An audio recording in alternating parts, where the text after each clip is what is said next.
Hello, BookTube, and we're Hello. here live with Scott Danielson again. I don't know Hello. why you keep tagging on to these, but we're here to talk about Frederick Pohl.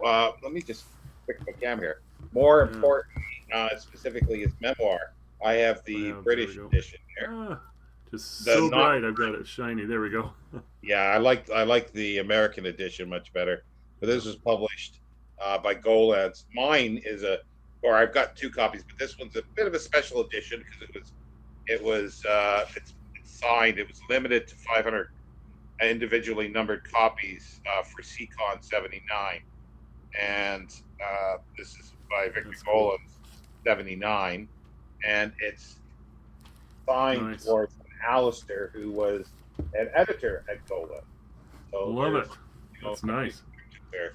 Yeah. Hi, Mark. Mark Mark. being By the way, oh, Mark was present the day I bought this. was it? I bought this at the Brattle. Oh, okay, cool. Yeah. The Brattle Bookshop, the famous Brattle. Because I like it so much after reading it, I'm going to, if I can get an American edition of it, I probably will, just to put Yeah. alongside of it, because I just will start right at the beginning saying I think it's a fabulous memoir. Yeah. It's really great. It's really kind of breezy. It's like just listening to talk to you.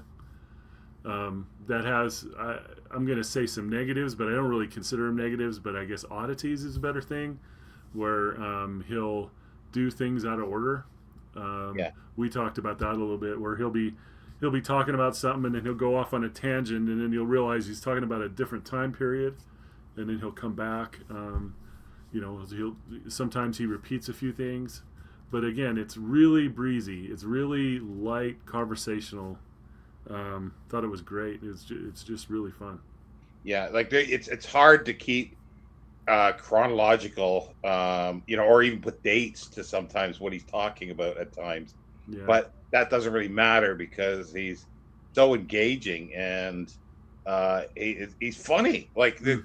just the way he describes things. Like the one I had to I almost spit out my drink because I was having it where he was talking about going to see his friend who's a commander of a battleship or something like that, and and there's nuclear weapons on it. He goes, "Oh, the sticky outy things are where the missiles come out of."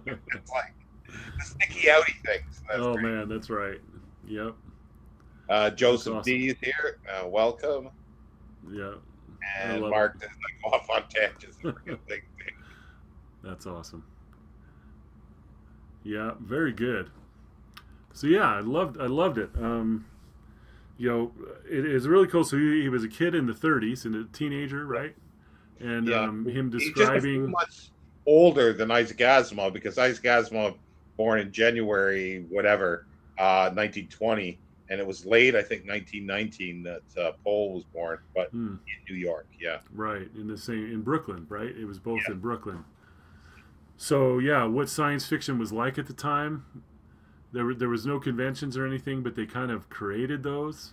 yeah. In the 30s. Started to have meetings. He even said, the meetings had no content, right? I mean, the meeting part of the meeting, it was the after the meeting that everybody loved, you know. And but that just that there, these fans were organizing because they just like to talk to each other. It's like BookTube, right? It's like Yeah, we want to come and talk to each other, right? Yeah, Lester Del Rey too. yeah. Yeah, Eventually, yeah, he shows up there, yeah. but it was sort of from um, Hugo Gernsback that was putting out to say to start the science. What is it? First fan? No, not First Fandom. That was later. Science Fiction League, I think it was. Right. I And think that they sounds had right. yeah they had people that were going and organizing people. But even before that, I think, as Paul was saying, that they did have other meetings, but officially it started with that. Hmm. Um, Yeah. and it just soon spiraled out of control with factions going off for various reasons, and Hmm. Sam Moskowitz coming in and later and creating. That's when he created the first fandom, Yeah. and uh, Yeah. and there's the Great Exclusion. But this is his sort of, well, a history of science fiction fandom. Mm. But it's a lot to do with the 1930s and the big schism that they had, and it was partially on politics, and that's the part I don't think that you really cared for too much. Well, I just said that he describes. It's not that I mind politics, but there was some discussion in here about him, Frederick Pohl, joining like the Youth Communist League. Yeah, And then it was when Paris fell that he got disgusted with that and had to leave. yeah, yeah. It was one of the members saying, let's have a toast to freedom fighters. The liberation of Paris by the Nazis.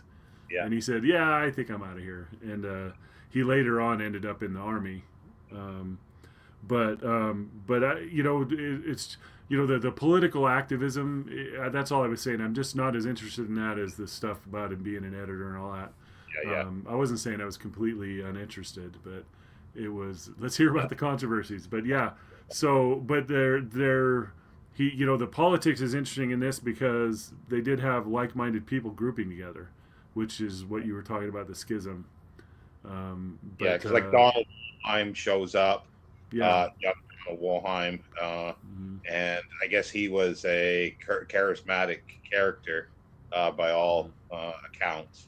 Yeah, and Pohl actually looked up to him to a certain extent, I think. Yeah, he said in here something like, somebody asked him who you admire, and he said Wollheim, and he said he was half joking, but he kind of meant it. I've read a few places that Wollheim was a troll before there were like internet trolls.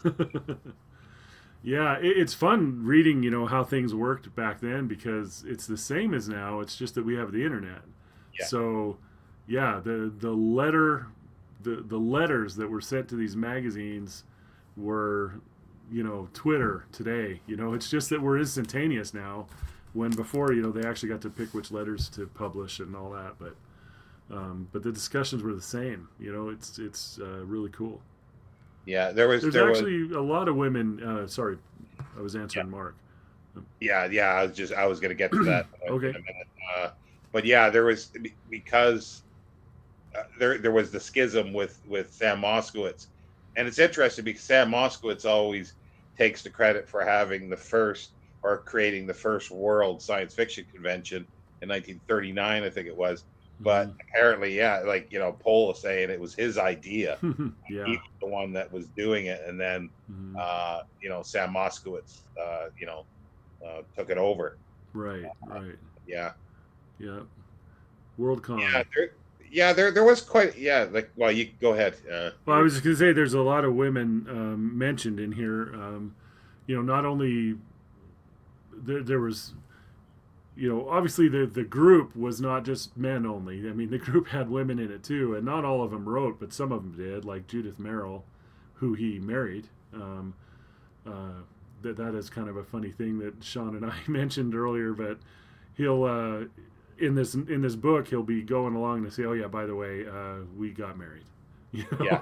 And he had, I think, 4 wives or 5. 4, at least not 4, all at the same time, but one after the other. Yeah. But these groups, Donald Wollheim met his wife there. Yeah. David Knight, because of Kate is it his wife? Yeah. Late something Bird Sing. Kate, that's Kate Wilhelm. Yeah, Wilhelm. I just for some reason once I said it sounded wrong. But yeah, he married her, and he met her there, and several others met their wives there. Well, yeah. So I mean, there was a lot of women around, and in early fandom. So yes, there were a lot of women in early fandom, and then a lower percentage of them wrote and published, but quite a few did. Yeah, and he goes into about people. There were quite a few people that he looked up to or had friends with that had potential, but they never actually did anything in the writing sense. They just they were there, and they looked like he would have said that they were going to do something in the future, and they never did. Yeah, right.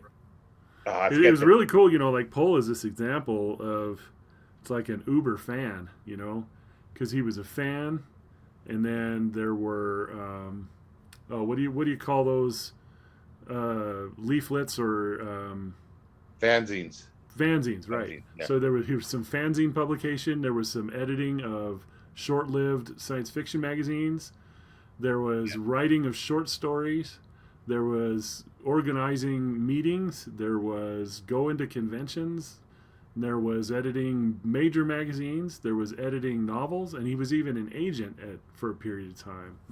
He was like everything, because he said in here, that fandom, the group, the science fiction family, consists of all of those people, yeah. and from the fan all the way to the author and everybody in between that has a step in the process, and he was every single one of them at some point in his life. Yeah. It was really And he cool. was pounding out stories and creating fanzines left and right. Here's a 1938 fanzine. It's Look the at that. cover's not the best, but it's by Sam Moskowitz in Mm, 1938, cool. and you can see it's like mimeographed, and it's this is probably high end for a Look at that. fanzine at the time. That's nice. So who did that one? Sam Moskowitz, Moskowitz. Okay, 1938. Yeah. very cool. Richardson has another really good question there. Um, so he The described, better yeah, question is, who wasn't he the agent yeah. for?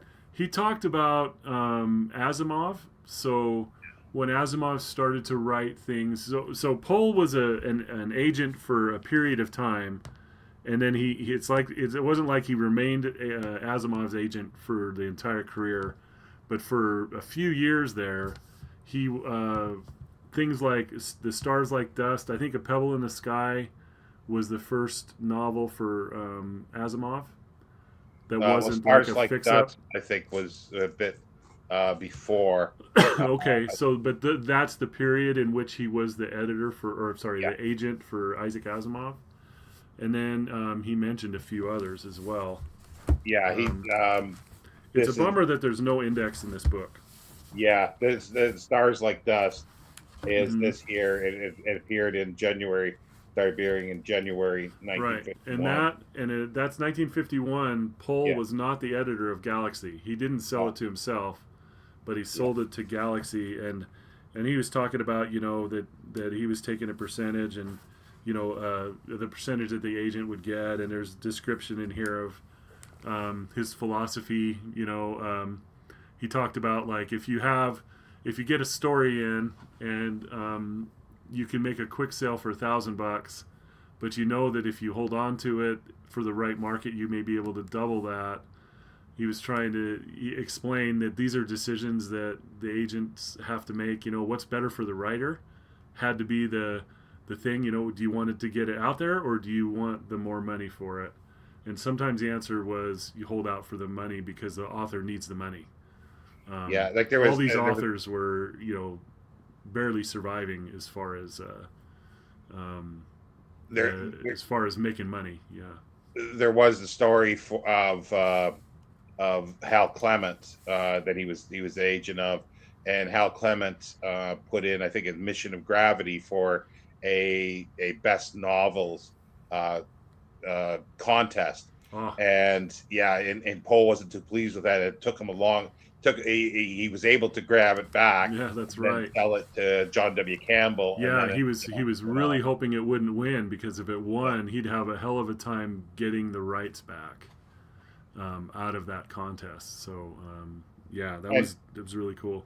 and also too, I've read Isaac Asimov's two memoirs too, also, and he talks about Frederick Pohl there, and which Frederick Pohl didn't mention, but it was like I guess they were talking, and there was one story that even Asimov didn't think quite worked. Campbell didn't take it, and then Hmm. Pohl says, "Well, let me take it. Let me look at it." So I guess he fiddled with it, and reworked it a little bit, and then was able to sell it. And then he just sort of took it on spec from Asimov, Oh. and he did that. But he was also, I have to Mhm. say, the agent for a while for Clifford Simak as well. Right. So Oh, that's cool. Yeah. yeah, I loved his story, and wasn't it about Mission of Gravity that he sent it to Joseph Joseph? Yeah, Campbell, John W. Campbell, and Campbell sent it back and said he really loved it, but he couldn't serialize it because there were no breaks in it. yeah, So Pohl he just read through it, picked about a third, wrote break here, and then found another spot and put break here. Had his secretary retype a few pages on either side of those breaks, and then he sent it back to Campbell and said, "How do you like our edits?" When he actually didn't edit anything.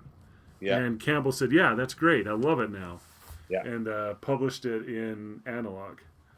And the other thing that he did, like he says, he ran out of money and he wound up like ending his uh, agent career $30,000 in debt Yeah. because he would go to writers. Like writers usually would write whatever, like they would see out there and they think this is what the editor wants of the magazine, and they'll write for that. So he would say to several, about a half a dozen or a dozen even writers, that I'll pay you X amount words per minute, whatever you write. You give it to me.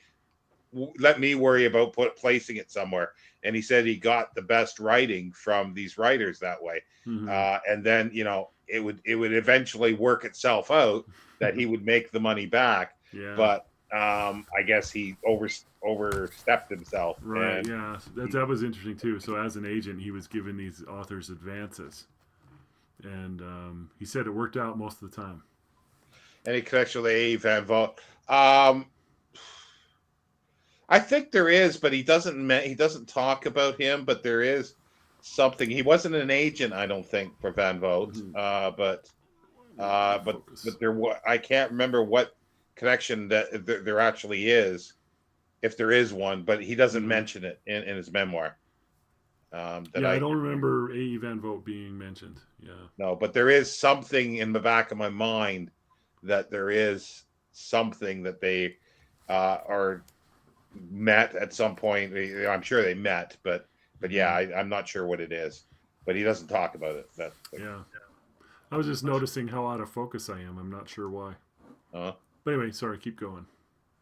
Yeah. For the stars like dust, Pohl wanted to call it Tehran, which Asimov hated. Yeah, and that's where it was published by Horace Gold in Galaxy as Tehran.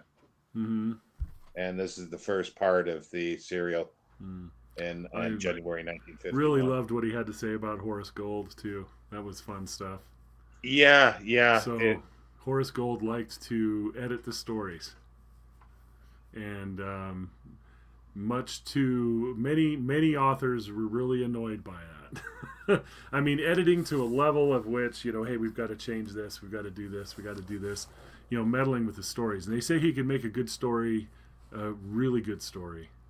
There was even a joke that he ended up playing because when he was, I believe it was when he was editor of Galaxy, they took a Horace Gold story, or maybe it was the anthology that he was doing, and Horace Gold sent a story in, and they changed the title of it just to change it.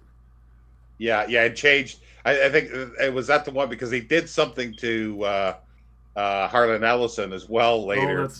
Harlan Ellison, right? Harlan Ellison, that was fun too because yeah, he said Harlan Ellison he seemed to like Harlan Ellison a lot, but he was a lot of work.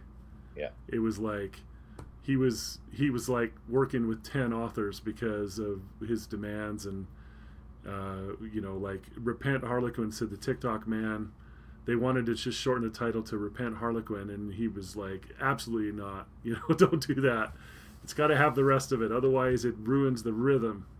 And then so they ended up keeping the title, and Ellison would also send in things like, can you do this color rainbow thing in my story? And he's like, well, no, because this is not a color magazine.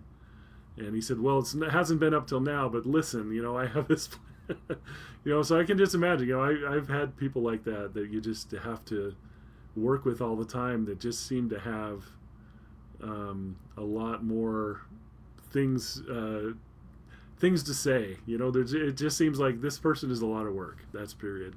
Yeah, But the then in Horace Gold, I can't remember who he was with, but they took the story. Cornbluth. Yeah, they took the story and they had the secretary type another copy because they didn't have a copy machine. And then they took the second copy and edited the heck out of it in a completely ridiculous manner and sent it back to Horace Gold and said, "We need you to make these edits." Yeah, As a there was. joke, as a complete joke. Yeah, Because it was like every time, like it was a humorous story, I guess.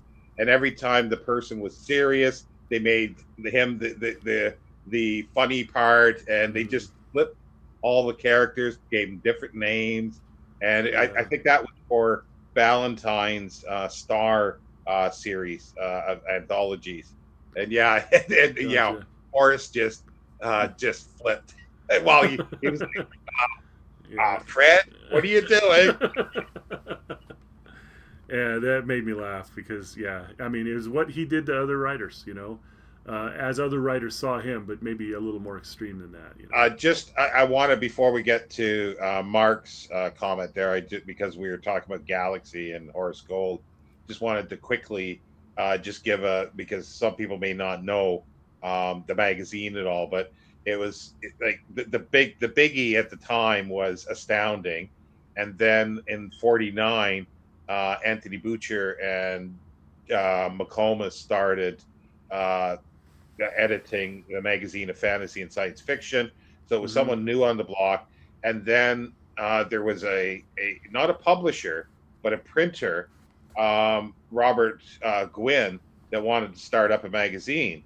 And so they grabbed Horace Gold to do this Galaxy, and Horace Gold set up Galaxy in such a way that it would have uh, distribution throughout the world.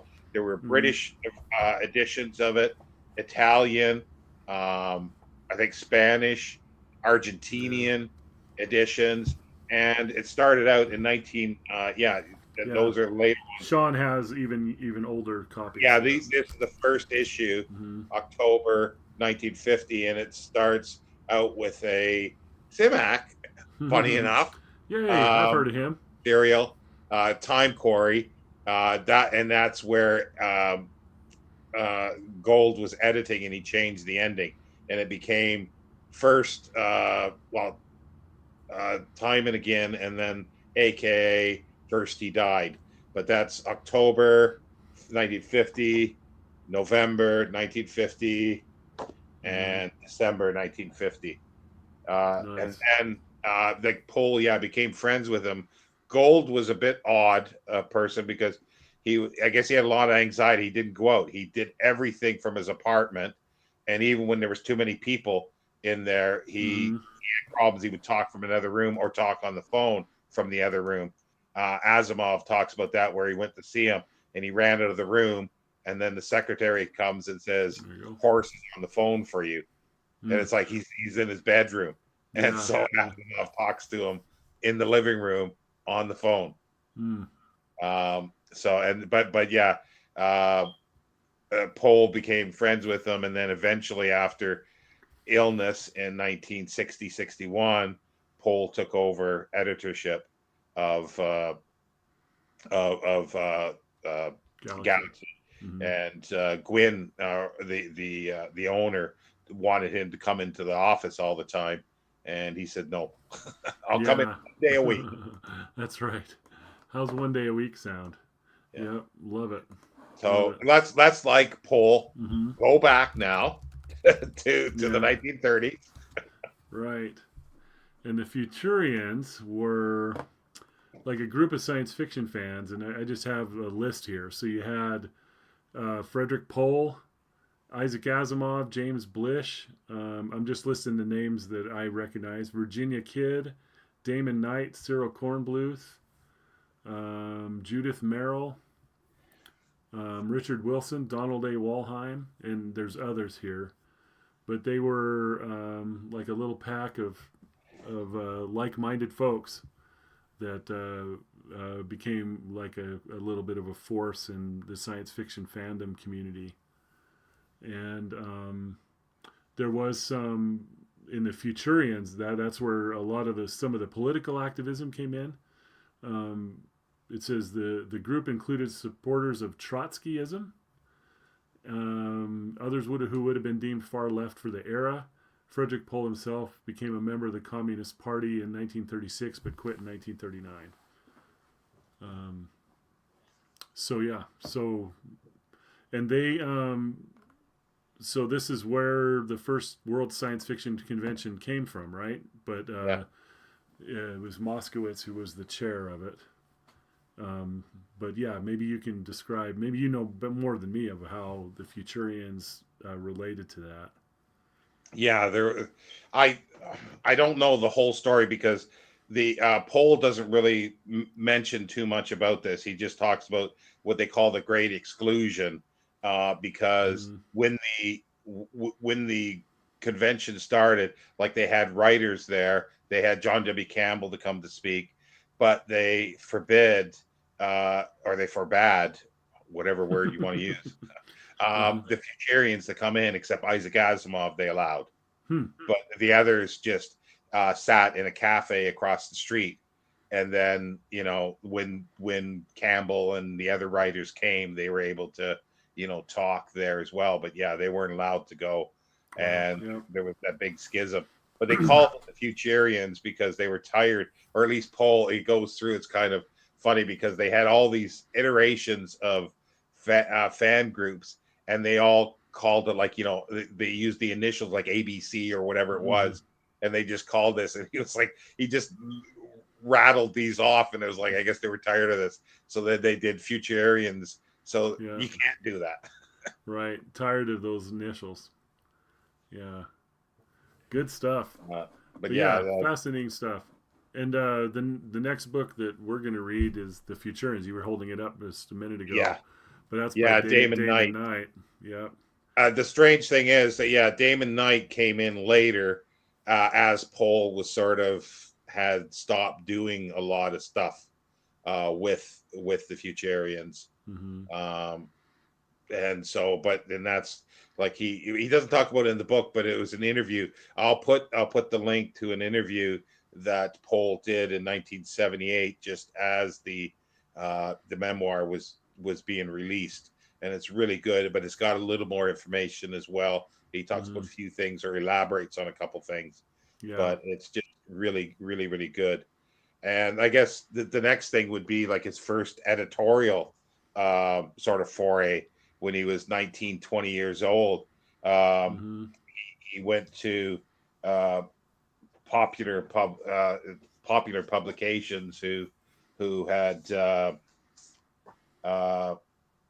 bought up basically everything. They bought up the Muncie magazine, so they had Argosy. They had a huge sort of uh, like pulp magazine archive to draw from, and they decided they were going to start a science fiction one, or with it seems like Pohl's instigation, and he Mm-hmm. became in 1940 the editor of astonishing um, science fiction.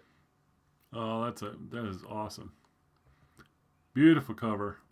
And but they were paying like half a cent per Hmm. word, while everybody else was paying like a penny or two cents. Astounding was, and he had hardly any kind of budget for anything, and Hmm. art he barely could do anything. But because he was married at that time, um, it wasn't Judith Merrill. Mm-hmm. I forget the name of the wife at the time, but she was an art student, and they were able to get art students to do things, and then he'd crop some of the pictures and Mm-hmm. reuse it. But because he had, known Isaac Asimov and everybody else, he was able to take some of the stories that they didn't sell other places and put them in here, and it was considered not a great magazine, but it had a lot of good stories in as time went on. And then then like he stopped. It's kind of funny where he talks about uh, uh, that he wasn't sure whether he quit or he was fired when he went in because he was getting a little tired of doing it. But at the Yeah. same time, he was editing super science stories as well. So there was Hmm. two magazines, and he seemed to enjoy it. But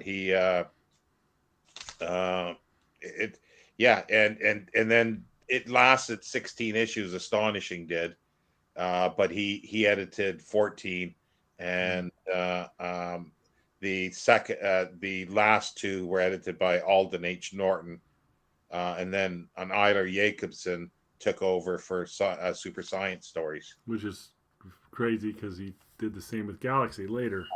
Eventually, yeah. So I'm Marcus not Angel. sure which wife you're talking about. So he was married 5 times. And we had Leslie Perry, Dorothy Tina, Judith Merrill, Carol Stanton, and Elizabeth Ann Hull.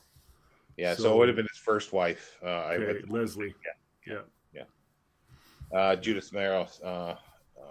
yeah. I don't know that book, so I gotta look that up. I've read Yeah, some Judith Merrill stories, and I do like her. she also edited in the 50s a really good sort of best of world type science fiction Hmm. for about 8 years, I think, and those are really good. Yeah, yeah.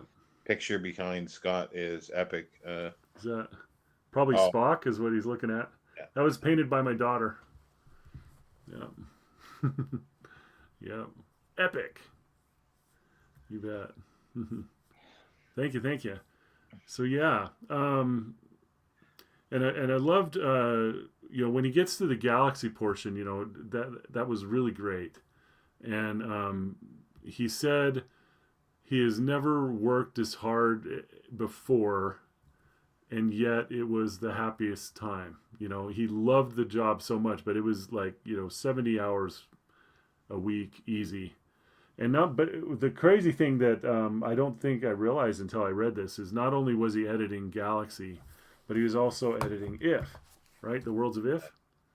So it was like the way he described it was that Galaxy was kind of his main magazine, and the stories that he couldn't fit into Galaxy, he put in Worlds of If. And Worlds of If he also used for brand new writers. He yeah, would often put a story by a first time writer would go in the Worlds of If. And it seemed like the Worlds of If, as far as awards go, um, oh, thank you, thank you, Mark, very much. Um, it seems like as far as Worlds of If goes, it got more attention awards wise yeah. than Four Galaxy did. four Hugos. Yeah, so I thought that was an interesting thing. And I have what was crazy is I don't have a vast magazine collection, but this is the only Galaxy that I have that was edited by Frederick Pohl, and this is June 1968, and I have that many Worlds of If, and I mean there's such great stuff in these. Um, well, some of the most obvious ones is this has this. I love this cover, and I know you have one that's probably even in better shape, but that is, oh, my camera just keeps going out of focus. There we go. So it's, yeah, Faust Aleph Null by James Blish, which is Black Easter as a novel, and But as you then see there, as because it combined with World of Tomorrow, right. which was in a minute, that was the first issue that they're fully combined. So this one has Neutron Star by Larry Niven, and then we've heard of this guy. So here's The Moon is a Harsh Mistress Yeah, being serialized as part of this serialization. But yeah, I mean, really great stuff in these. yeah, because Worlds of F Horace Gold, like it was bought in 1952, Mm-hmm. and later Damon Knight edited it during for a couple of years in the late 50s. So another connection with the Futurians, Yeah. and then Horace Gold took over for a couple of years until Pohl did. But the 1950s ifs are really cool because they have wraparound art. They like Mm. the full art is on the back as well. They're really cool. I don't have any of those Wow, that's at the nice. moment. Yeah. But yeah, it's really good. And then um, it became when Pohl took over, Galaxy and If were bi-monthly, and he didn't like it. So he would go to Gwyn and kept asking him to go monthly, and I say no, no. Hmm. He would tell dirty jokes to get No, him. monthly. Yeah, I'm just showing uh, you. And this is in 1968. This is after 7 years of editing. He finally got it. yeah, and they didn't, and then Gwyn bought or not bought. He hired a publisher that sort of backed him up with everything, and then he they were going to go monthly with If, and then he was all set, I think, for a Chicago convention to announce it, and then he winds up at the hotel with a telegram saying, "Don't say anything about this." The possibility of going to, Mhm. well, wait a minute, possibility. They Oh, said yeah, it was. So he right. goes back and has it out with them, and they said, "Well, start another magazine." Hmm. So, Which is so the craziest answer I can imagine. yeah, so It's they like, started. He started another magazine, the Worlds of Tomorrow, which I do have somewhere here. I have, yeah, there it is, Worlds of ooh. Tomorrow. So and then So eventually, now he's editing 3 magazines. yeah, Hmm. yeah, he's editing three, and then he adds more. But we'll Hmm. get to that in a second. But yeah, Worlds of Tomorrow. Um, and in 1967, this is the first one. They were fine. They were combined. He just sort of went to the slush pile for this for the first couple issues, and just didn't really do much to it because he wasn't sure. He was testing the water with sort of various stuff. It wasn't going to be a specific part or type of science fiction story. He wanted something a little more, so he was testing the water, and then it started, gaining traction, Hmm. and so yeah, but then it started floundering, and he always had the thought of possibly combining them and then making it monthly again, and then Hmm. 67, 68, finally he got monthly for That both of them. that is one of the best covers in all of history. That James Blish one. I'd love to have a copy of that without all the words on it. Oh yeah, this one here. Yeah, love it. Yeah, yeah. This was bought. They had a sticker for British three and six, 3 shillings and sixpence.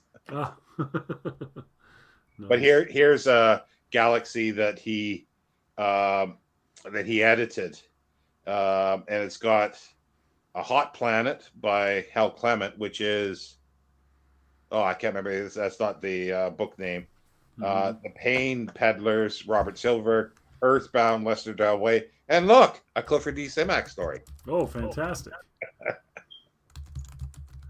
This one's in pretty rough shape. But then also too, he goes, like I say, like having 3 magazines wasn't enough. He goes, hey, I got an idea to do, to have a magazine with international. We'll translate stuff from around the world and Hmm. have a magazine for this. And Gwyn said, "I won't fly." No, no, I think it'll work. It'll work. And he finally talked him into it. It took a long time, but there was only 2 issues. It didn't work. This is the first issue, Wow. uh, and that was uh, International science fiction. I forget what year it is now. But they were very sporadic. Like they didn't come out. It was like a year apart. I think that they actually wound up coming apart, showing up. This was uh, June 1968. Hmm. Well, this is number 2. Sorry, this is number 2. This is the last one. But you've got editorial by Lester Del Rey. But this time he realized he had too much work, and he hired Lester Del Rey and Judy Benjamin, not Hmm. Del Rey yet, but Judy Yeah. Benjamin. Right. And Judy Benjamin did all the sort of worrying about the artwork and setting stuff up for the magazine, while Pohl did all the editing, proofreading, and Hmm. stuff like that because he said he read fast. Yeah. But in here we've got USSR, France, Poland, Italy, India, Esperanto, a story from in Esperanto, Australia, Chile, and then France again. But that was number two, 1968. And yeah, 1967 is the first one. Um, and you got Italy, France, England, Germany, Australia, Soviet Union. So that was the first one. But it died. And because nobody seemed to, and he says it could be possibly because of distribution, like some of these things. And that's where what happened to Worlds of Tomorrow. And it could have been partially because people were lagging, not wanting to buy it, but he thinks it's distribution. But that when Worlds of Tomorrow was started, people were excited about it because that was the time where there was a huge mix up with distributors and in the early 50s, and like that somebody sold, they liquidated a huge distribution company, so their magazines couldn't get on the shelf. Galaxy was lucky because Horace Gold knew about it and told Gwyn beforehand to sell, not sell, find a new distributor. Right. So they were ahead of the game. But magazines just in the late 50s just tumbled and tumbled and tumbled.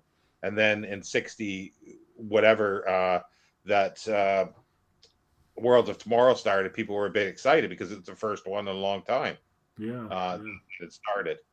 But just as an aside, too, talking about SF International, somebody else tried to do this in 1987, and only 2 issues were done.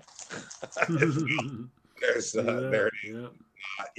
was more on more of a budget, but they didn't last either. Wow. For some reason. Yeah. Wow.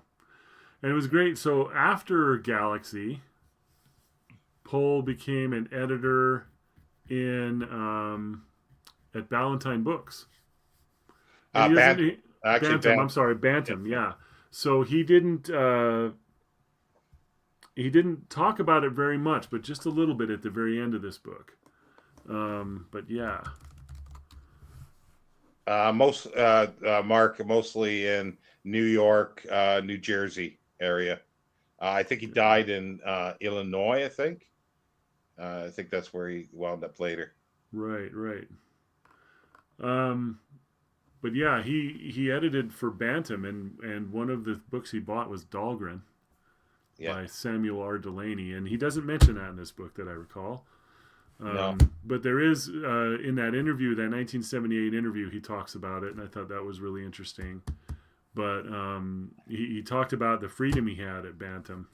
They were letting him buy whatever he wanted and publish whatever he wanted, and Dahlgren was a big risk. So he had a lot of pride in that one.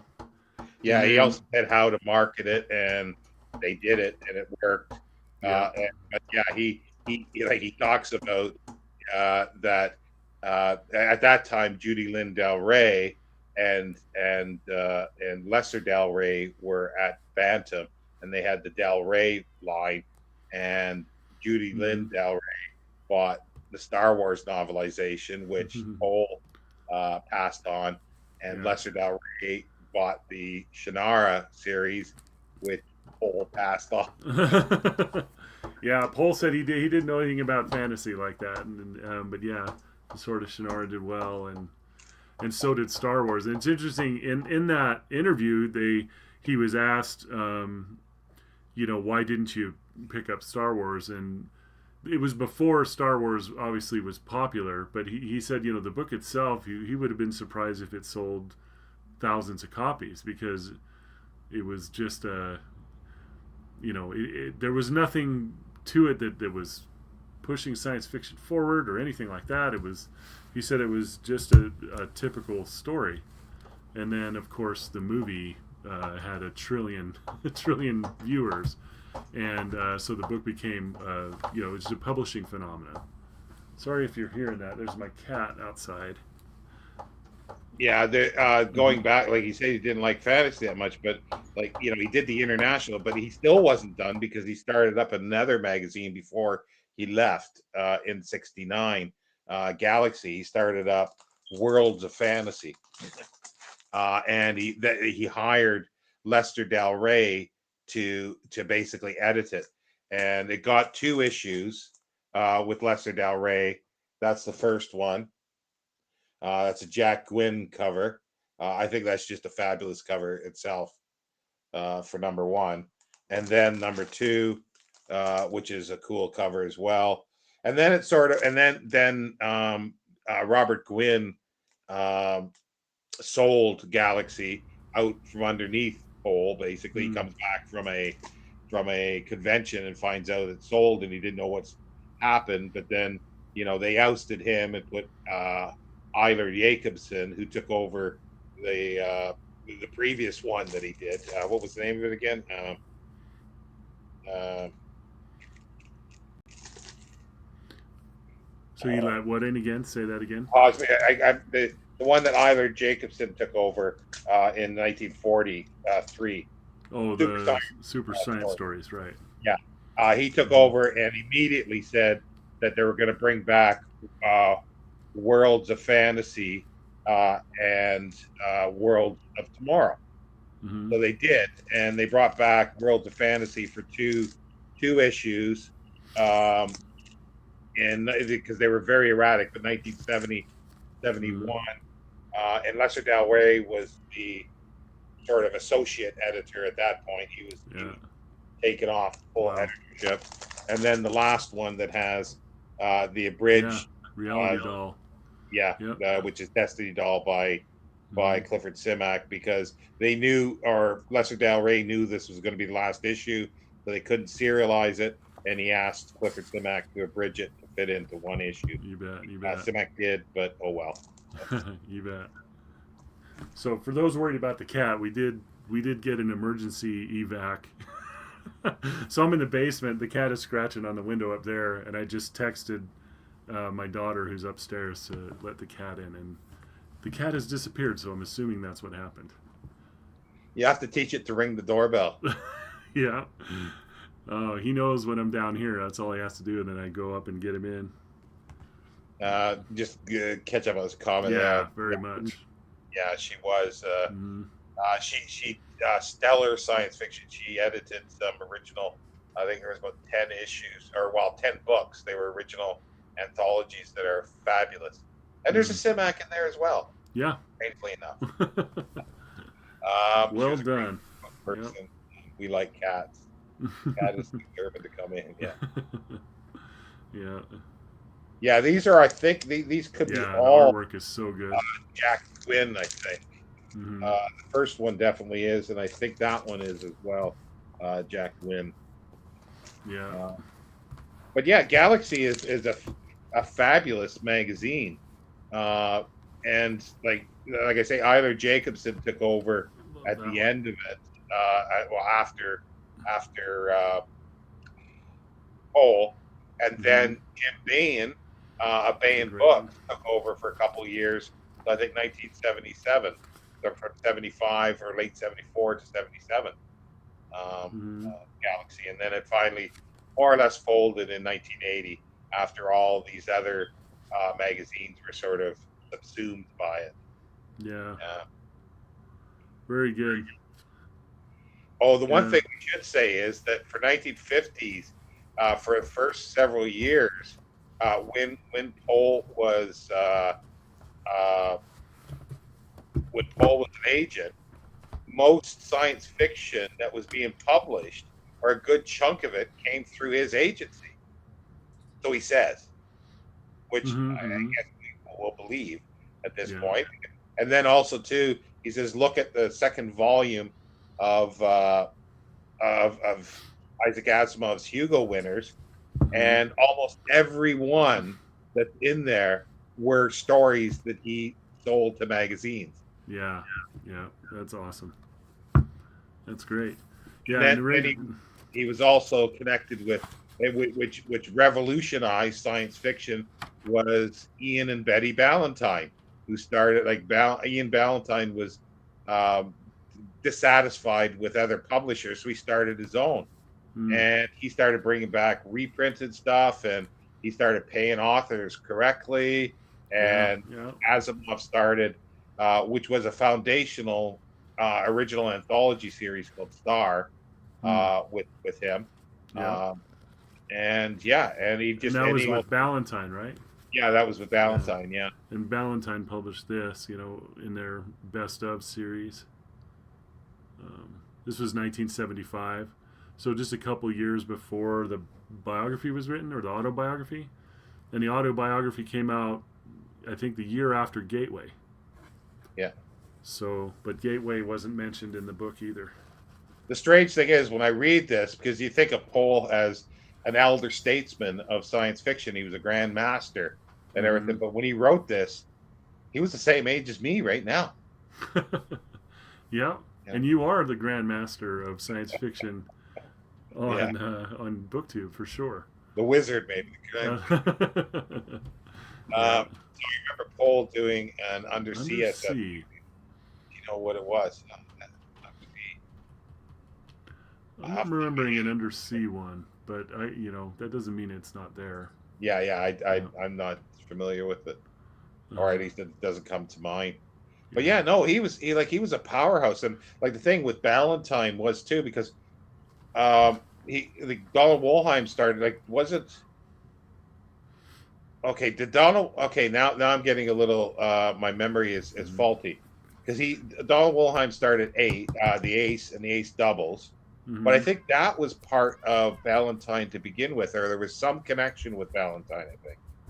Yeah. But yeah, so and then obviously, he went on to Daw Books, the Donald A. Wollheim imprint, which is hugely collectible now. There's how many hundreds of those were done? A lot of them reprints as well, and that's what the Ace doubles were. Yeah.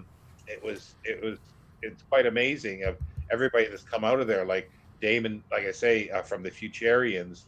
They had a long hand in, like, you got them as writers, and like Pohl as an editor.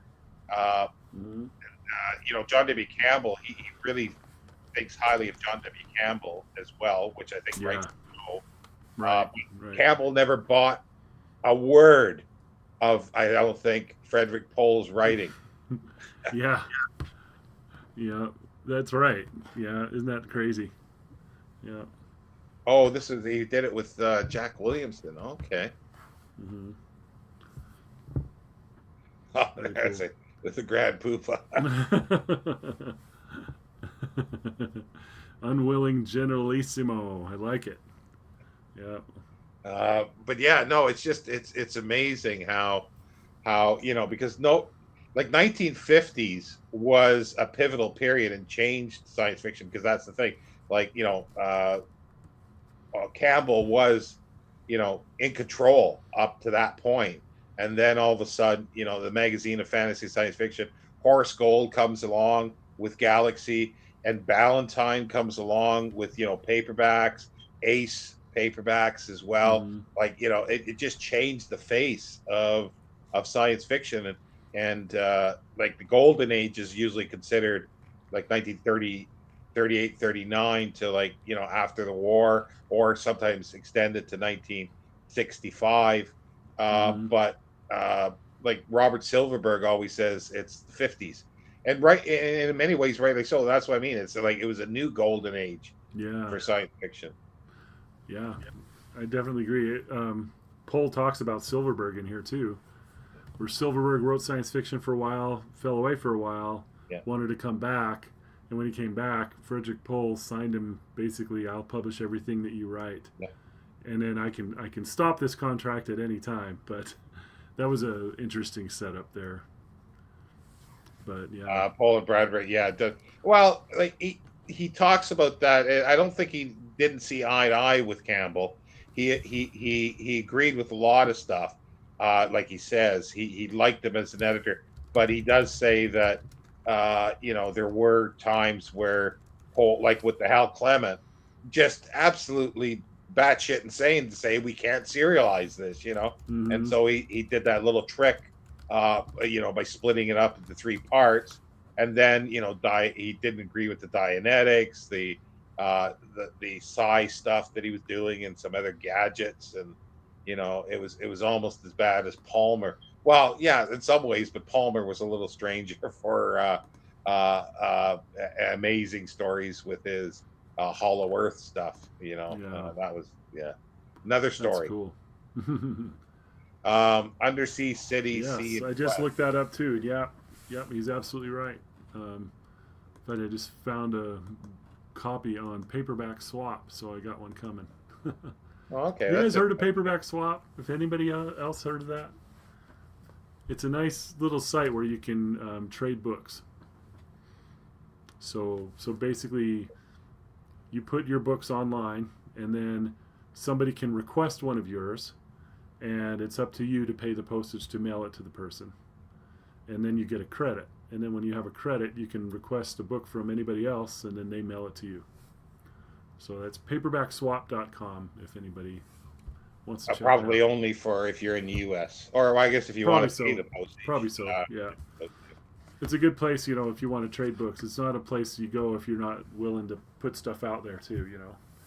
But it's a good way to get rid of some books that you have laying around that really don't have a lot of they're not rare or anything like that. Yeah, I don't think there's anything like that. I've never heard of it in the UK, Mm-hmm. like specifically for the UK, but Yeah. it would fly. I think it would work. Yeah. So I just looked up Undersea City. They had it, so I had 2 credits. So I just grabbed it, and it'll come. Didn't cost me anything. Oh, cool.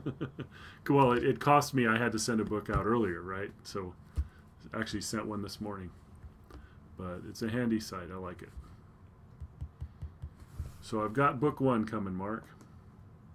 Yeah, the Undercity sounds familiar now. Once the name, but I Undersea City, definitely haven't read it. and him and Williamson did more than that together. It seems like they've done a Yeah, few things. yeah. Um, His big writing partner was Cyril Kornbluth, though. right, and some of that was Cyril Kornbluth had passed away, and he was taking some of his stuff and finishing it. Yeah, yeah, Yeah. yeah. He did that. I think in the '70s there was the one story that it took him a long time to do, and he talks about it because it was um, Right. yeah, So it's a fabulous this cover. one here has a story in it called Rogue Star by Pohl and Williamson. Yeah. Rogue Star. It's a serial. So very cool. Yeah, there was the one story that that it took him a long time to adapt, and it was only because his daughter, Pohl's daughter, went through some medical stuff. Mm-hmm. That she had some kind of ailment, like she had not she didn't have epilepsy, but she would have a fit of so much that she'd pass out and fall down. Mm. And he just said, like, he was a nightmare going through with the doctors to find out what was wrong, and then finally they found out, and then there was this little fragment of a story that he was finally able to actually write, and I think it won some awards as well. It won a Hugo Award, I think, actually. Interesting. Oh, there it is. Um, so Joseph Lombardero did it. It's a wraparound too, is the whole Yeah. thing. Well, yeah. Frederick Pohl. Yeah, I'd like to get that edition because I really, really, really like this. I've had this for quite a while, and because there's no index, which is the Mm-hmm. frustrating thing, I've used the electronic copy to search stuff, and I've read about a third of it before this, but out of order. Mm, that's cool. I was just showing this. This is my next poll that I'm going to read. I reread Gateway over Christmas. I was going to read this whole series over Christmas, but I didn't quite get to it. But that's my next one. Going through this Hichi series. Yeah, I But was looking that's for book that. 2. If you haven't read Gateway, Gateway is really really good. Yeah, It's I was one of looking for that. It's hard to get a the half great decent ones. copy here in the UK, Hmm. or at least it was when I was looking. Yeah. But yeah, so yeah, no, it's just if anybody's interested in sort of 1940s, 50s, 60s, especially science fiction and Hmm. the development, the Pohl memoir I think is really really important. And the thing is, like the downside, as we were saying with this, is it's not chronological. It's like you had said, Scott. That it's almost like stream of consciousness when you're talking. Like we've Hmm. done this. We flipped back and forth through time and talking about different things as things come up because that comes up, and then you tell the story of that until it's Yeah. ending. Because he talks about something else that's kind of neat when he was an advertising agent for a publishing company, or not just publishing, I don't think, but I think it was Hmm. mostly books that he worked on. And he would write letters like pretending he was a woman to say, of your subscription or something like that. And Yeah. then it was unclear at some point, I guess, while he was editing Galaxy, he got a job at a racetrack collecting urine from horses, which he says he loved Oh doing. my gosh. Yeah, that sounds good. Yeah. Here's the cat, safe and sound. Yeah. Do you know what nationality? Yeah, Pohl is. Oh, he doesn't say in there, but I came across it somewhere else. It's Eastern, or it's European anyway. Hmm. I can't remember off the top of my name. Yeah, I just popped in here. It's his dad was named um, Friedrich. Friedrich George Pohl. German descent, it says. German, yeah. Yeah. And then yeah, so he's Frederick Pohl the second. He had a Hmm. son, Frederick Pohl the third, who died at birth or shortly after. Shortly after, yeah. And then they had another son, and they called him Frederick Pohl the fourth. Hmm. Yeah. That kind of reminds me a little of Philip K. Dick uh, lamenting Hmm. that being a sci-fi author wasn't what it was cracked up to be, at least financially. Yeah. Yeah, well, That's that's the certainly thing. true today, I remember there was a Hugo winning author, let's say within the last 15 years or so, and you think that, okay, if you win a Hugo, you've really made it. But it turns out, no, you, the person was still having to figure out how to make money, because that first novel and until you kind of hit where you're getting lots of sales, I mean, you may make $2,000 to $3,000 off that first book. And how long does it take you to write it? So, Yeah, yeah. because well, his like he was talking about that he was making X amount. I can't remember the exact amounts, but be an editor, and like it was something Hmm. like $10 a week or something like this, and he was Yeah. editing several titles, and then a secretary comes in and types is making $20 to $30 a week. Yeah. You know, Yeah. Right. and then that's why he took this job. Collecting Hmm. horse urine because it was like I Yeah. think $10 a go or something like that. Yeah. I even like, he a couple, at least twice in the book, he mentioned my rent is this. And if Yeah. you add up everything I make, it's like the rent minus $20 or something like that. So you're like, wow, that's crazy. And I guess it was like in the interview, clearly, I think in 1978, he was doing well because he talked about Hmm. selling. I'm not sure which it was, but Yeah. it sounded like he made millions off of selling the rights to something. Right. Right. And So at that he point, said in that interview that he wrote two treatments for TV series.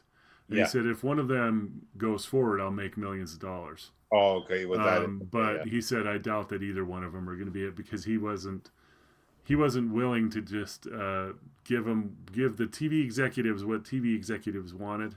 He was wanting to do what he wanted, and he was willing to do that. He said, I don't care. And if, Yeah. if they do what I want, I think it'll be great. But I'm not interested in doing what they want again. Some copy. He was 93 when he died. Yeah. He And was a he grandmaster. was. Yeah. Yeah. Yeah. Yeah. He Yeah. was. And Mark, you mentioned the 30 years of Galaxy. That's a really good book too.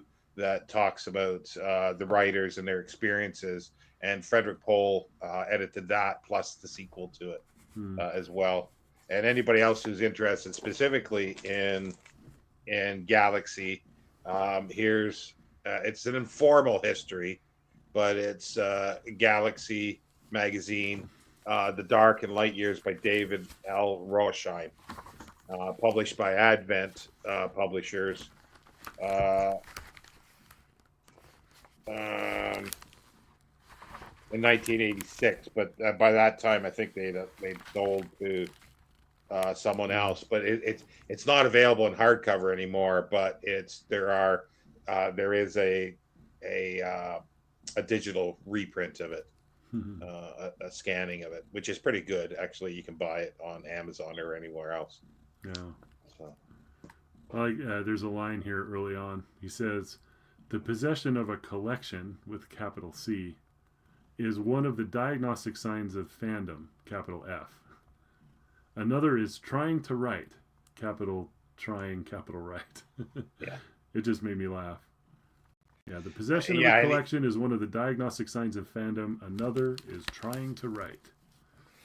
and he had some magazines, but there was no place to put them in his house, so he cleared out some food in the kitchen cupboard or something like that and stuck them in the kitchen cupboard. Haven't we all? That Yeah. sounds right to me. That's right and just. Yeah. But yeah, no, he's definitely like a powerhouse in editing and everything like that for 1950s. And that's why I'm surprised there's no proper biography written of him. And he comes across as very self-effacing, very even though like he does admit that there's nothing better than being the center of attention and taking credit for stuff and people saying this, but he still seems like he tempers that with some humility, I think, to a little bit. It's hard to say because I don't know if it's all an act, because he's good at speaking, and it seems like it's partially because he was on a late night show or an overnight show in New York called by Long John, I think it was called, the guy who was that was the night DJ, Yeah. and he was on over 400 times, and the only person that beat him was Lester Del Rey.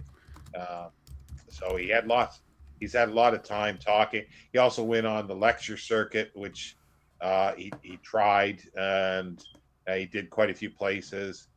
He started for an agency, and then the son took over, who was like 19 or something like that. And then he said, "Oh, you got to do this, Fred." And then he just sort of said bye to them and did his own thing. Asimov, that's cool. Similar as well. Yeah, and I haven't really dug to see what I could find that maybe somebody has, but here on Wikipedia it says that Long John Nebel, Nebel, it says the two most frequent guests on his radio show were Lester Del Rey and Frederick Pohl. Yeah. And he was interviewing people like Jackie Gleason, just looking here, Mortimer Adler, philosopher, and James Randi, who is mentioned as a neighbor to Frederick Pohl. Yeah. He was also on frequently. So it'd be cool if we could find some of those, but I don't know. I found something. I'm looking here on archive.org. Let's see what this is. So there's a few things here. He does show up in Mike Ashley's history, at least the rewritten one. It's quite heavily. He talks about Pohl because he's important. And I'm sure there is some convention stuff. I haven't actually looked to see other stuff. I'm sure there must be videos of him and maybe even video interviews. Yeah. So I found a little pile of them, and I'm looking for Pohl's name. I see Lester Del Rey, Arthur C. Clarke. I see. Oh, cool. Yeah, so I'll get these down, but it's on archive.org. It's called the Long John Nebel, Nebel collection. Cool. Yeah. And you mentioned James. I think it's James Randy. Randy is his neighbor who was the skeptic for uh, magic and stuff, and he taught them how to. He taught him how to bend silverware or spoons like Mm. Uri Geller, and he freaked out. I guess Arthur C. Clarke by doing it. Uh, That's awesome. but he also on that show, mentioning that show, he mentioned something about the crackpots and aliens and UFOs, and there was the Mm-hmm. one guy that was head of some UFO society really was irate and called in and called them out on this. And he said, have you investigated everything? Do you know about this? And Paul Mm. said he had to admit he didn't. So he spent a year, in his spare time, I guess, Mm-hmm. reading about UFOs. And he Yeah. met a lot of people, and he met the Hills. Mm-hmm. Uh, and he said he was going to listen to their tapes with when they were under hypnosis, and he didn't, and he missed that appointment, and he died. I can't Mm. remember his first name. I can't remember the hill, Yeah. his first name, but then That's yeah. and it's kind of interesting where he does talk about this, that even Hill said, like, he doesn't know, like he only remembered it through the hypnosis. So he says he doesn't know whether it sort of happened to him or it was all in his mind. But Mm. his wife had the same thing, I guess, the same story under hypnosis. So then, Pohl said, if he doesn't know whether it was real, how can we expect it to be real? That's right. That's funny. But yeah, there. So Mark asks about YouTube videos, and there are plenty of YouTube videos of Pohl. Lots of them. Yeah, Arthur C. Clarke never met a camera he didn't like. Yeah. Yeah.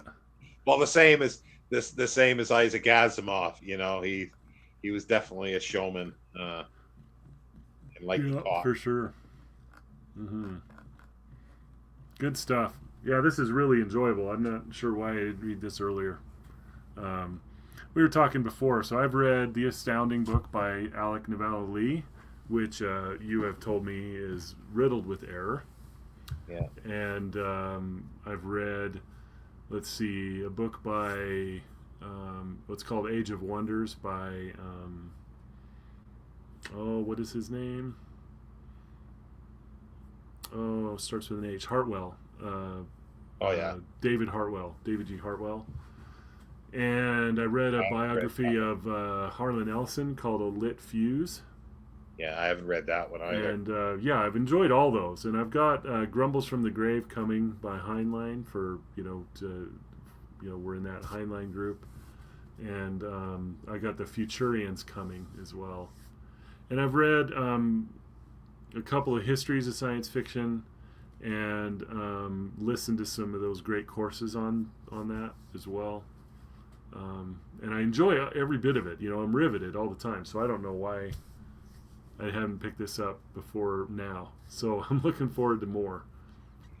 Yeah, and like the other thing, going back to, well, we're the next one I guess we're going to do is this one here, Yeah. by Damon Knight. But there's also like Lester Del Rey wrote a fabulous sort of, he calls it the history of the subculture, 1926 to 1976.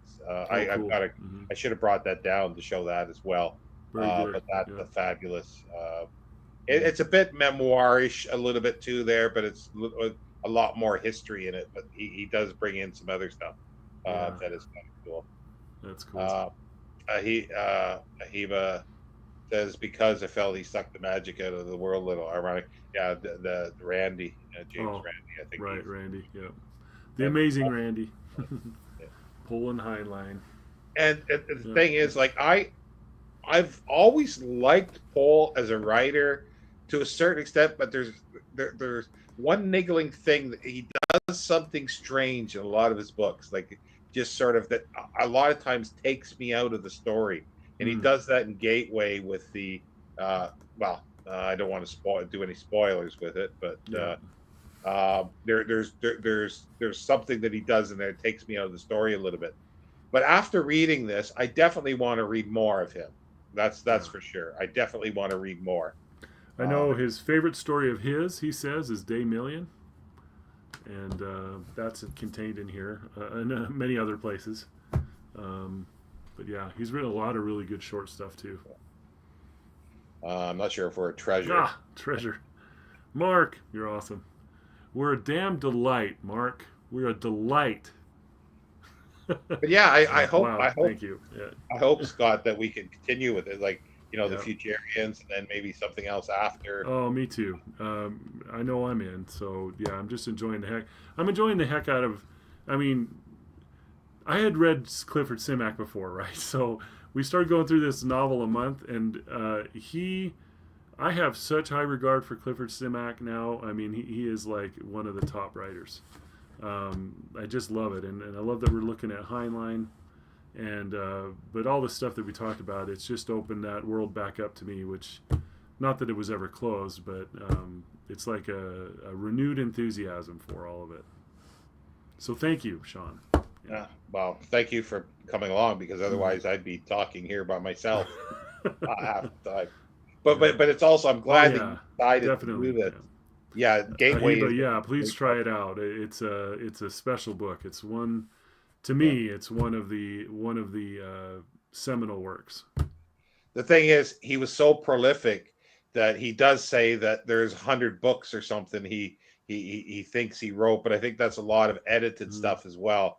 Yeah. I think he wrote about 60, maybe 70 novels, and I don't know how many collections of short stories. Yeah, I don't know. You're talking about Pohl, right? Yeah, Pohl. So I saw an interview with, it was Pohl and Isaac Asimov together, and the announcer, the interviewer, said that Pohl had written 140 books, and I was like, that's a heck of a lot that I don't know about, if that's true. Yeah, well, that'll be edited stuff as well. Edited stuff as well. Okay, then that's probably true. And then Asimov was sitting next to him and had written 500, 300 something at the time. I don't know. Yeah, he started counting. Asimov started counting the edited stuff as well. So that's where he tops over 500. Yeah, Asimov used to come out with books. It was like Opus 100, Opus 200. Do you remember those?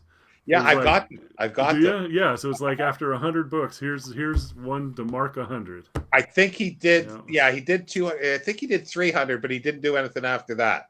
Mm-hmm. He just did. Yeah, because they're kind of neat, because they're selections, like his favorite selections, but also too, like all his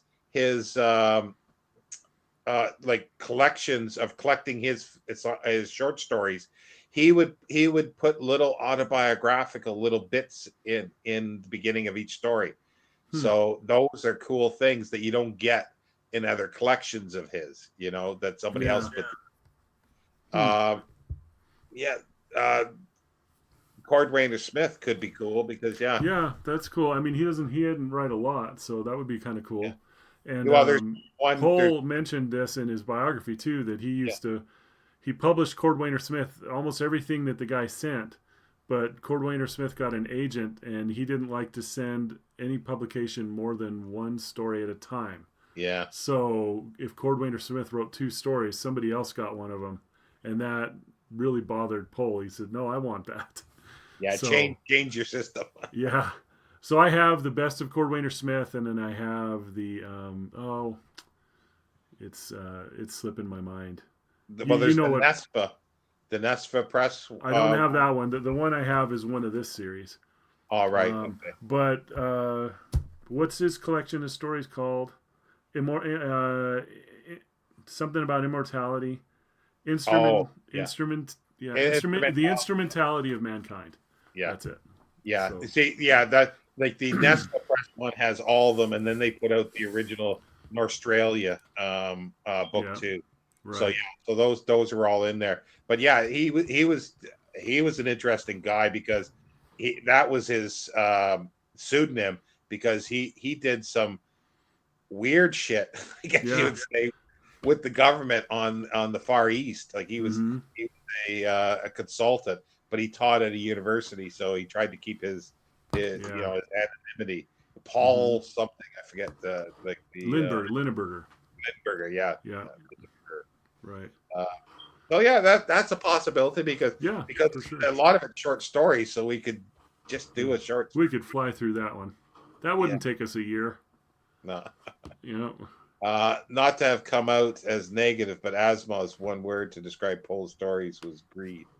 Would you agree? So that's an interesting statement. It's not that Pohl is promoting greed as like a virtue or anything like that. But like if we take Gateway for example, I don't think it's a spoiler to say that what they're doing in Gateway is people are taking chances that it's almost like a lottery where something could end up horribly for them or they could be rich. And this being rich is the motivation for them to do the thing. So if so I don't think it would be I can't say that Pohl writes about greed in a negative way, but I think that greed certainly comes up. I don't know what you think. Yeah, well, the thing is that most writers, period, whether science fiction or not, can't sustain a living by writing. Mm-hmm. So, if you've got somebody in your corner like him as an agent, you know, trying to get the best money for you and helping you get the best money so you can actually live off of it. Mm-hmm. I don't think, like, yeah, you could call that greed, but I don't think it is. It's the same thing as, like I don't know, it's not the same, but it's Yeah. similar. Like people on YouTube, monetizing. People say that's greed, and it's like, well, Yeah. it's So it, I think Joseph is talking about his stories. oh, So so so it's like the actual fiction, and I just because you said I don't want to come out as negative. I don't think it's a negative thing to say that his stories are about greed because it's not like he's promoting greed. It would be, you know, looking at capitalism and things like that in a negative way. Space merchants. yeah. Well, Uh, even Gateway, it's like people are doing that, yeah, to make money, but to get out of their poverty. yeah. So, but Yes, it's I you're not gonna. In my opinion, Gateway does not saying that greed is good. yeah, no, it's not. Yeah, Okay, so I think we agree. So I'm just saying, but greed is definitely part of the motivation of the yeah, people in the story. yeah. So But he gives. Well, I think, yeah. Okay, sorry, yeah, Joseph. I misunderstood what you're sort of talking about. But yeah, no. Now I'm on board. okay, Now I get it. But yeah. yeah, So no, he's writing. He was in the Youth Communist yeah, League. So the politics of capitalism or something that is of very much interest to Pohl, and I think it shows up in his yeah, fiction for sure. yeah. Paul was part. Yeah, I think he was. Yeah, Of course, yeah. he was. Yeah, Aren't we all? yeah, Yeah, because for that's the sure. thing. I'm sure somebody will come along and write about stuff because he's had five wives. Like I could just see the potential from here of Mm-hmm. saying that he was this and this and that, Yeah. and and because there are a few times that he uses, but he doesn't use it in a derogatory way, but he uses derogatory terms for black people, for Spanish people, and a few things like that. He lists these things, but he's not doing it in a derogatory way and not a racist way. Mm-hmm. And it's just people were more nuanced, you know, and that's the one thing that I also didn't like about uh, Alec Novella Lee's No, yeah. astounding was, he just basically labeled Campbell as a racist, like in many ways, and people have, and it's like he's more that's more nuanced, than that. Like people are a product of their time. People are going to be talking about us. Like if all of a sudden the world goes vegan in the future, they're going to be talking about how bad people who ate meat was and how that was horrible and they were horrible people, which they do even now. But it could Mm-hmm. be go the other way, that then they start talking about somebody else. It's always going to be revisionist. They always Mm-hmm. revise what like the lenses you look back in. And Yeah, yeah. anyway, that's a rant, and I kind of like that. You got to take it for what it is, and sometimes, yeah, some writers, and some people in the world are atrocious. They're not Mm-hmm. good human beings. Yeah. And Mark says, Campbell was problematic in his time, and Yeah, um, Pohl does talk about that. Yeah. He doesn't say that Campbell was a saint. He talks just a little bit. I'm not going to be able to find anything to quote, but but he does mention, hey, Campbell had some of these issues, Yeah. but he also called him the finest editor science fiction has ever had. Yeah. Well, he does discuss the racism a little bit, that and it's like, on one hand it seems like it's race, but then it's like, well, no, he's not in this case. Mm-hmm. So like that's why I say it's a little more complex and nuanced. Yeah, and it's like, well, what did he? When you ask, okay, well, what did he mean by he was the best editor that ever existed? John W. Campbell had a lot to do with the invention of science fiction as we knew it at the time, anyway. But he was like steering the ship, as an editor. The stories he was asking for, the things he thought people would like, the focus of some of the stories and things, he was actually steering all that in a large way in the greatest period of that time. So, Yeah, well, I think his instincts were pretty good. I'm not, we don't know what it would have been had somebody else been in that seat, right? But because science fiction could have turned out different. But he was doing things like, throwing ideas to science fiction writers, wanting them to talk. What's the role of science in a science fiction story? These are questions that he was answering by what he was purchasing and what he was requesting. Yeah, and also too, up to that point, science fiction in many ways devolved. Like it got to a point where it was like, it was still, maybe it was fun to read, but it was kind of schlocky a lot of times. Mm-hmm. And that's where there was a lot of, and that's where comic books came out of, he did, and a very pulp style writing. He wanted to elevate it to better writing, and he forced his writers to write better. Yeah. Like we look back on it now, and still some of it is, well, that's not the greatest writing. But then you look at the stuff that was like 6 or 7 years before that, it's a heck of a lot better. Mm-hmm. And yeah, he was the only one that was doing it. And if he wasn't there, if nobody else took the helm and guided it, it would have probably, like science fiction, a lot of people said, could have just petered away. Mm-hmm. Like it just, because nobody was there, and it's just, it could have just got worse and worse and worse, the style of writing, and just more sensational. Right. And you wouldn't have like, people love Star Wars. You wouldn't have Star Wars without him, because you wouldn't have the popularity of science fiction and other films without Campbell. But yeah, they pull him down now. Yeah, I mean, my kids too.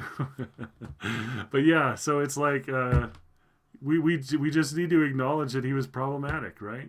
And in some ways, he was.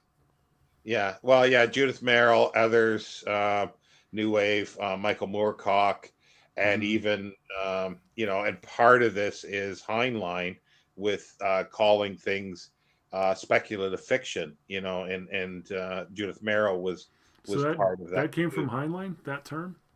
Not specifically from him, but there's a neat little book by Lloyd Ashback that has essays in about science fiction, and he talks about what speculative fiction is, which is his own version. It's different from what sort of the speculative fiction of what, say, Harlan Ellison thought of, and stuff like that, and a little bit like they all had different views of it. But yeah, like the new wave was, it was a pushback against the old science fiction, and it was more internal, and thinking with the mind and using drugs, sex, and the thing that was really stylistic good, writing too. Yeah, and the thing that was really good, like with the interview, because I'm going to link that down below, the one interview that he did about the time the memoir was published, he talks about how, by that time in the late 70s, the dust had settled of the new wave, and it actually made writers better because people borrowed a little bit from it. It went crazy, I think, for like almost 10 years, and then it started, filtering in to other writing. it would have, exactly. I think Joseph's right. It without Campbell, it would have remained Buck Rogers and Flash Gordon. And Buck Rogers started out as actually more science fiction than anything with the novel or the serialized novel of AD whatever it was by Nolan. No, is that Nolan? Hmm. Yeah. Anyway, but the novel, but then I it was. actually didn't know that. So you're saying Buck Rogers was a serial first? Yeah. It was not a serial. Sorry, it was serialized. It was a novel that was serialized and then came out as a novel of. It was Armageddon 2020 something. I think it was called. I didn't Very know different that. from what Buck Rogers sort of became in the Is comic. it okay? So Philip Francis Nolan, Nowlan. Yeah, Nolan. Yeah, How cool is that? I'm gonna yeah. find that. It is. It is a good book, but again, it's dated. It's Came out in 1928. Yeah. Yeah, I didn't know. That's cool. I'm gonna find it. Yeah, Judith Merrill, I do like her. I think so too. Yeah. She left. She buggered off to Canada because she didn't like the Vietnam stuff. But she died.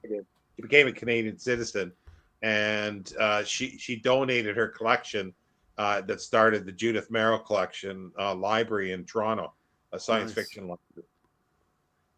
That's cool. I agree with you that she needs more attention. I need to read more of her myself. Yep. Yeah. Very good.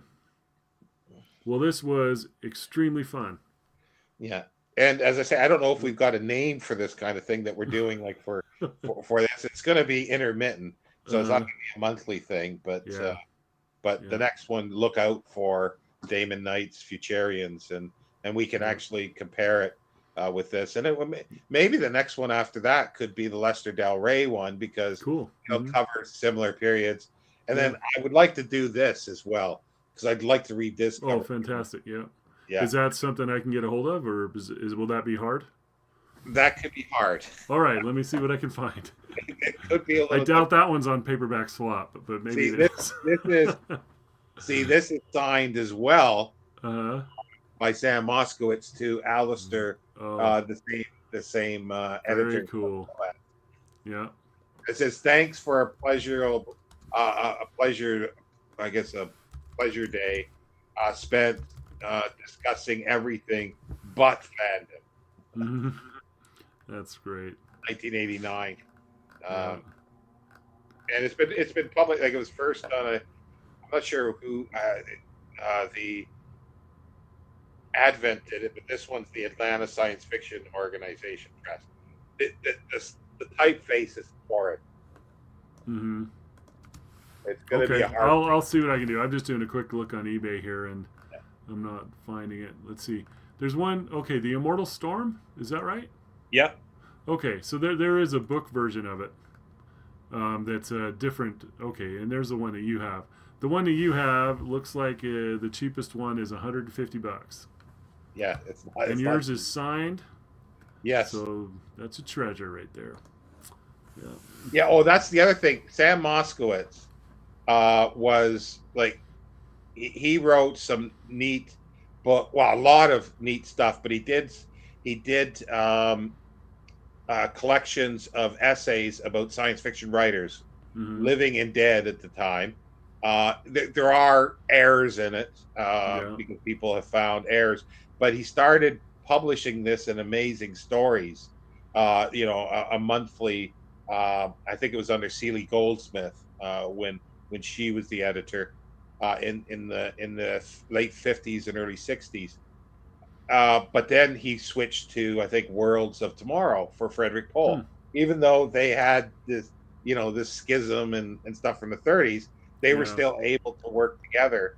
Well, clearly, because Pohl was an editor. He's not going to turn down something because there was a little argument big argument in 1930, but right. It was continuing. And then it was Seekers of Tomorrow, I think it was called, and then there were an anthology that went with this as well.